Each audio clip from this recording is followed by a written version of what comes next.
கோவை வடக்கை தனதாக்கிய வானதி என்ன செய்ய போகிறது அண்ணாமலையின் அன்பு கூட்டம்?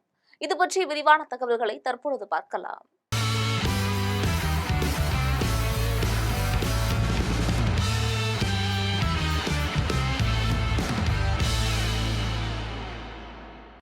வரக்கூடிய சட்டமன்ற தேர்தலை ஒட்டி நாளுக்கு நாள் அரசியல் களம் விறுவிறுப்பாக செயல்பட்டுக் கொண்டிருக்கிறது. அந்த வகையில நீண்ட இழுபறிக்கு பிறகு பாஜகவின் தேர்தல் வேட்பாளர்களோட பட்டியல் வெளியானுச்சு. அதுல அண்ணாமலை அவர்கள் சிங்காநல்லூர், கவுண்டம்பாளையம் உள்ளிட்ட தொகுதிகளை எதிர்பார்த்து இருந்ததாக சொல்லப்பட்டுச்சு.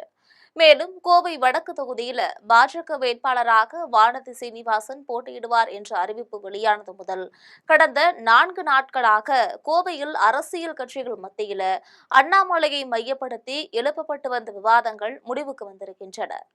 கோவை தெற்கு தொகுதி எம்எல்ஏவாக இருக்கக்கூடிய வானதி சீனிவாசன் கடந்த முறை அங்கே பார்டரில் பாஸ் ஆனாங்க. அதனால இந்த முறை கோவை வடக்கு தொகுதிக்கு மாறும் திட்டத்துடன் கடந்த சில மாதங்களுக்கு முன்னாடி அங்கே தேர்தல் பணிகளை தொடங்கிவிட்டார். மேலும் அதிமுக, பாஜகவுக்கு அண்ணாமலை எதிர்பார்த்த தொகுதிகளை ஒதுக்க தயாராக இல்லை. இதனால கோவை வடக்கிலேயே அண்ணாமலை போட்டியிடுவாரா என்று சிலர் விவாதங்களையும் எழுப்பினாங்க. முகநூல் பக்கத்துல கட்சியில் உழைத்த அண்ணாமலைக்கு சீட் இல்லையா என்றும், வெற்றி பெற்ற தொகுதியிலேயே ஒன்றும் செய்யாதவருக்கு மீண்டும் வாய்ப்பா என்றும், அண்ணாமலைக்கு ஆதரவாகவும் வானதிக்கு எதிராகவும் பாஜகவினரே பதிவுகளை போட்டாங்க. இதனிடையே அண்ணாமலையை மொடக்குறிச்சி தொகுதியில் நிறுத்த பாஜக தரப்புல முயற்சிக்கப்பட்டதாகவும், அண்ணாமலை அதை முற்றிலுமாக மறுத்துவிட்டதாகவும் செய்திகள் பரவுச்சு.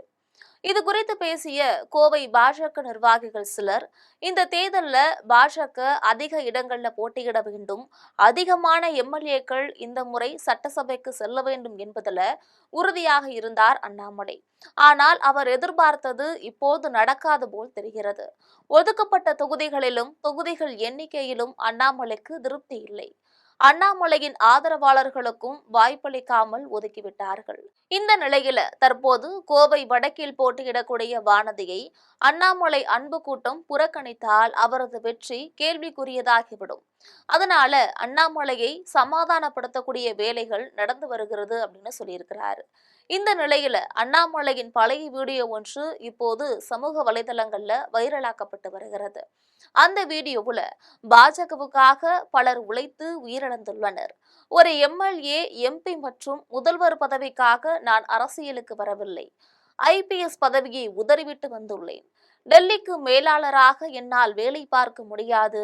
நான் இருக்கும் வரை இப்படித்தான் இருப்பேன் என அண்ணாமலை பேசியிருப்பது தற்போதைய சூழலுக்கு பொருத்தமாகவே இருப்பது குறிப்பிடத்தக்கது. மேலும் அண்ணாமலையே தான் தேர்தலில் போட்டியிடாதது குறித்து பேசியிருக்காரு. அதுல நான் ஒரு தொகுதிக்குள் இந்த தேர்தலில் நான் போட்டியிட போவதில்லை என்பதை ஏற்கனவே எழுத்துப்பூர்வமாக கட்சி தலைமையிடம் தெரிவித்துவிட்டேன். அது மட்டுமல்ல, பாஜகவின் மத்திய குழு கூட்டத்திலும் இதனை நான் உறுதிப்படுத்தி இருந்தேன் அப்படின்னு சொல்லியிருக்கிறாரு. குறிப்பாக பார்த்தோம் என்றால் கோவை தொகுதியில் அவர் போட்டியிடக்கூடும் என எதிர்பார்க்கப்பட்ட நிலையில அது குறித்தும் அவர் பேசியிருக்காரு. கோவையில் வானதி சீனிவாசன் போட்டியிடுவதுதான் முறை, நான் எந்த தொகுதியையும் கேட்டு பெறவில்லை என்று அவர் தெரிவிச்சிருக்காரு. இதன் மூலம் தொகுதிகளுக்காகவோ இல்ல பதவிகளுக்காகவோ தான் கட்சிக்குள் நெருக்கடி கொடுக்கவில்லை என்பதை அவர் சூசகமாக உணர்த்தியிருக்காரு. தேர்தலில் போட்டியிடாததற்கான காரணத்தை பட்டியலிட்ட அண்ணாமலை தனது தற்போதைய இலக்கு என்ன என்பதையும் குறிப்பிட்டிருக்காரு.